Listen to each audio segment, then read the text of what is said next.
Bizarre Brain Comics. Hello, my comic book friends, and welcome to Bizarre Brain Comics. I am Gary, your host, and this is where I like to take a look at some older comics, talk a little bit about the characters and creators, and examine the stories and the art. Okay, this time, well, actually, what was it, last week, week before last, whatever,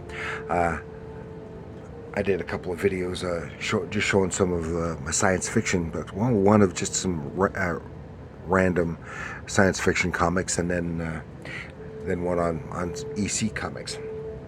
I didn't have much of the random stuff. I had I think it was a couple issues of Lost in Space, or Space Family Robinson, and in the other box I had several Space Family Robinson, Lost in Space issues. I have more. Here's about a dozen. I have more, but these were all pretty much together. So I'll show you some of these.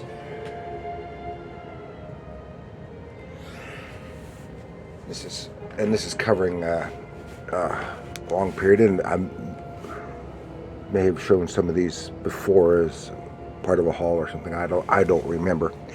But here we start off with this one. I think this is probably the oldest one I've got, at least in this bunch. It's 12 center.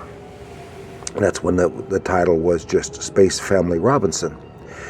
Of course, started in the early 60s, kind of playing off of the success of the Walt Disney movie of Swiss Family Robinson. Of course, they just created new characters and stuck them in space.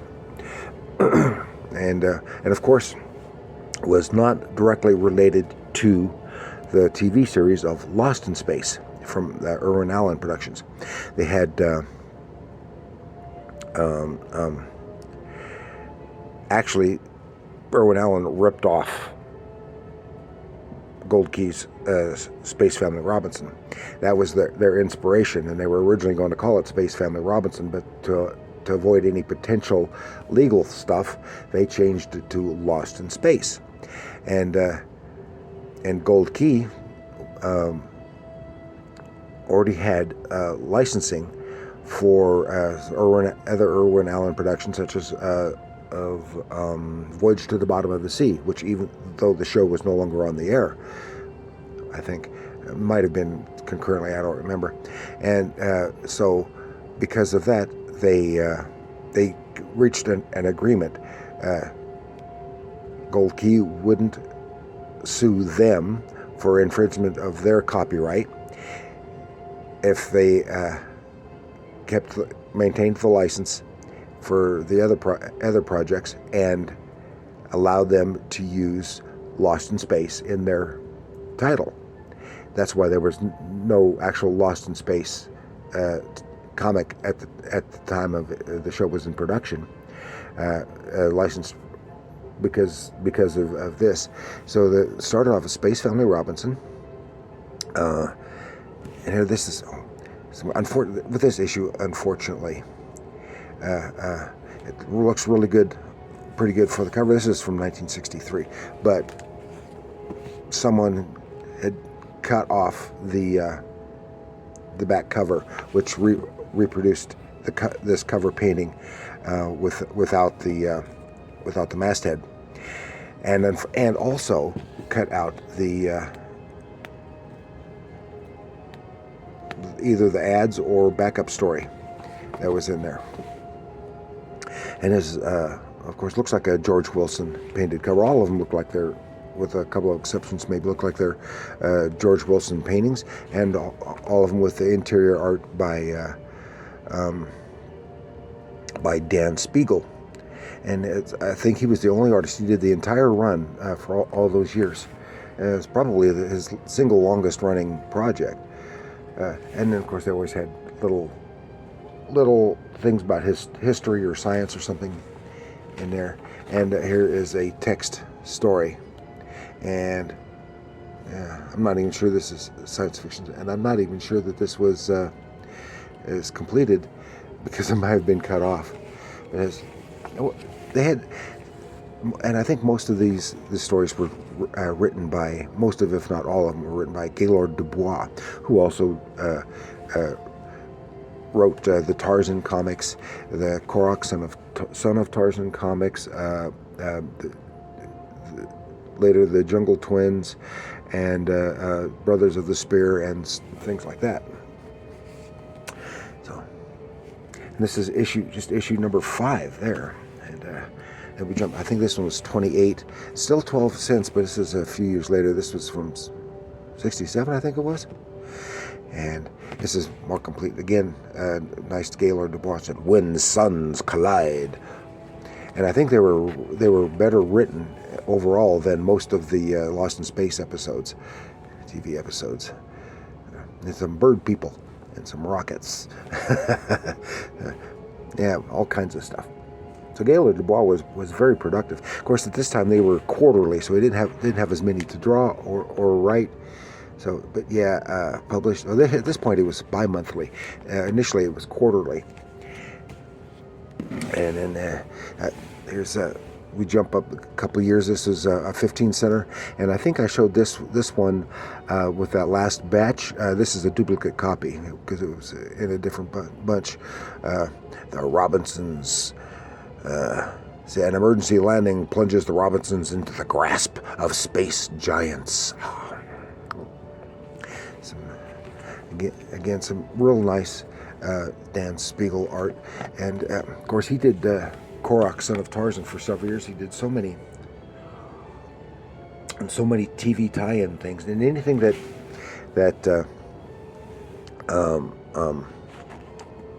put them and just about anything that required very real, pretty realistic looking stuff. But he was also good at the more cartoonish stuff as well. And I think he also did some of the Scooby-Doo and other Hanna-Barbera things.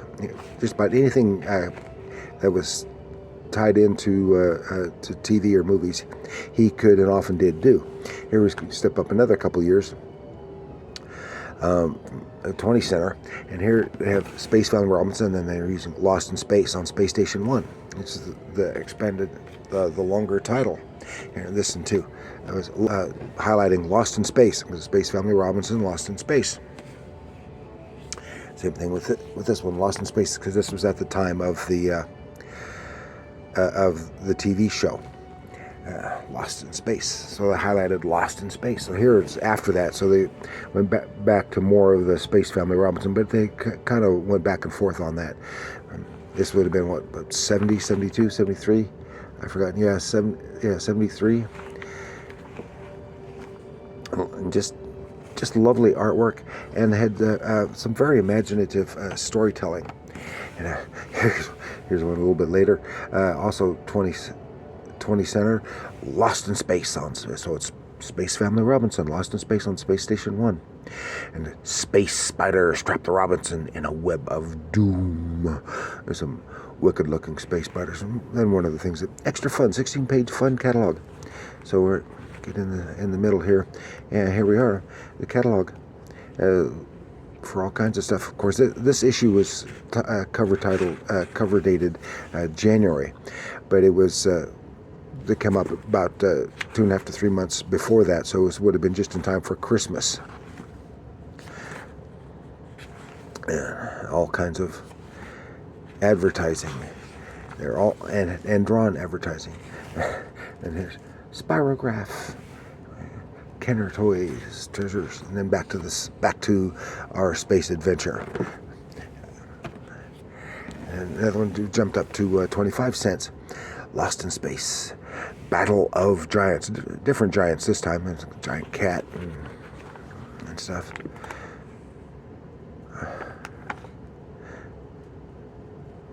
Lost, destroyed, ruined city, monsters. Looks like fantasy creatures. And we jump up again to 30 cents. That's when the prices were jumping up a little more frequently with inflation. Epidemic on Earth and a fight for survival aboard the plague ship. Yeah, they don't come to Earth. They come across an Earth plague ship somewhere, and I think they're or something like or maybe a false Earth. I don't remember. I haven't read it in years. Ooh, and monsters. Gotta have some cool monsters. And then this is, and here we have 2 copies of the same one, still 30 center. Found planet Earth, or is it real or illusion? Oh, it looks like they've arrived back on Earth. Yay, they're happy, they're joyous, but it's not. It's all an illusion, and something. I guess it's some defensive means for these people, or something like that. Some subterfuge. Here we go, Lost in Space. Space Family Robinson, Lost in Space. Here is our 50 centers. And these next 3 are Whitman, rather than Gold Key, which of course was still Gold Key. These were sold for in multi-packs at department stores. Robinsons live in a nightmare as space prisoners change their shapes and take over the space stations.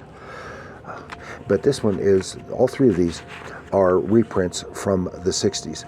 So this numbers change. This was 56, 57, and 58. So this is 56. So it's reprinting the contents of issue 56. And then see here, some more cover painting. Giant flying creatures attack the Robinsons above the deadly river of fire. This is issue 57, being reprinted as Whitman. These are from the 80s.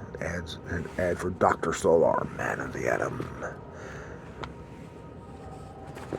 And did this, had some backup informational stuff, when originally it probably may have had a backup story in it. And I forgot to mention, there's that Jump for Life. So it's the same one from that first issue I showed you. And then Space Family Robinson, Lost in Space. This is an emergency landing on a war-torn planet brings the Robinsons their strangest experience in space. Looks like we got some space aliens and medieval knights. And so that's a really nice painting. So we'll see what it is. Ooh, big head aliens. And that was also reprinting from something from the 60s. But I forgot to mention here, these earlier ones, they also had backup stories. And somewhere in the 60s, they did away with the backup stories, which for this one was Captain Venture, and ran for several years with Captain Venture. And I don't know if I ever read the beginning of Captain Venture, but they did that. And speaking of backup stories, now I want to throw this in because this is the only issue I've got. Is also from Gold Key. It's Captain Johnner and the Aliens. Fear of the unknown spreads panic when the aliens make their first Earth landing. And this is from '67, I think it was. But it was 67. But this is but this was originally a backup, and I think it was Magnus Robot Fighter, if I remember correctly, which is drawn. So it's got some, and this is reprinting those backup stories, and they did 2 or 3 issues of. This is number 1. They did 2 or 3 issues of this, just reprinting the backup stories, just like they did with Captain Venture. Did 2 or 3 issues of just reprinting all the backup stories as a individual issues. But this is some great Russ Manning stories, science artwork,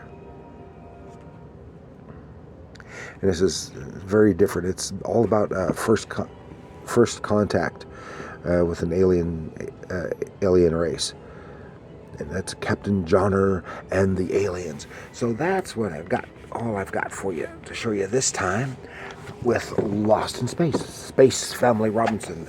Lost in Space on Space Station 1. A lot of good spaceborne fun. Great artwork, some great painted covers on all counts, and I think they were all, with the exception, of course, Captain Johnner, I think they were all painted by George Wilson. And I have heard something about, seen something about a George Wilson book coming out, doing some of his paintings. He did. I have to wonder how many covers he painted for Gold Key over the years, from the 60s and 70s. And it was mostly adventure stuff, but he did, here the science fiction, did the Tarzan and Korok stuff for many years, and just about any of the adventure books, as well as all the mystery, their mystery books, but of course a lot of these were quarterly and bi-monthly issues. But I have to wonder how many cover paintings he did in an average month, because he could probably do, I don't know, 2 or 3, maybe, depending on how fast he worked and how many he had to do in a week. If he needed to, he could probably do that many, depending, because I'm sure they weren't done too much larger than this. But still, I know from personal experience. But depending on how good you are and stuff, do a painting that size in a couple of days. And I know of some cases when some paintings, these smaller paintings like this, were done in a single day. So that's all I've got for you. Please like, share, and subscribe. You've got Lost in Space fans or just science fiction fans that you know of. Share this with them. And just science fiction in general. Lost in Space. And do leave a comment. Tell me what you think of Lost in Space, Space Family Robinson, all the versions that you might like or know about. Let me know in the comments below. And remember, comics are art.